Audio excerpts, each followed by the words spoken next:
कोण गेले? हा मला बरं नाही तर पेट बोलला असता घरात. किती काम करावं तू सारखंच. हे दुखायला लागले आणि असं खाली वाटलं ना दम लागल्यासारखं होतं. असं का गं? इंजेक्शन घ्यायचं. रात्री मला अथर्व नेला, चल फिरून येऊया म्हणून, आणि गेले चण्याच्या दुकानापर्यंत गेले. असं झालं एकदम, म्हणजे कसं तरीच काय, पहिले मला चार बोलता दिवस येई नाही, मला दिले काहीच करता येई नाही.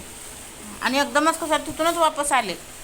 पाहिजे आल्यानंतर ते मात्र गरम पाणी, जर मीठ पाणी टाकून दिला प्यायला त्या दिवशी केव्हाला, तेव्हा जरा बरं वाटलं मला. घरी जाणार आहे का? आम्हाची सून पण नाही, कोणच नाही, नानीची लेक पण नाही. कुठे गेले तर सगळेच मग? ती एकीला दिल्यावर काय झाले, पोटात दुखायला लागले, दवाखान्यात गेली नाही.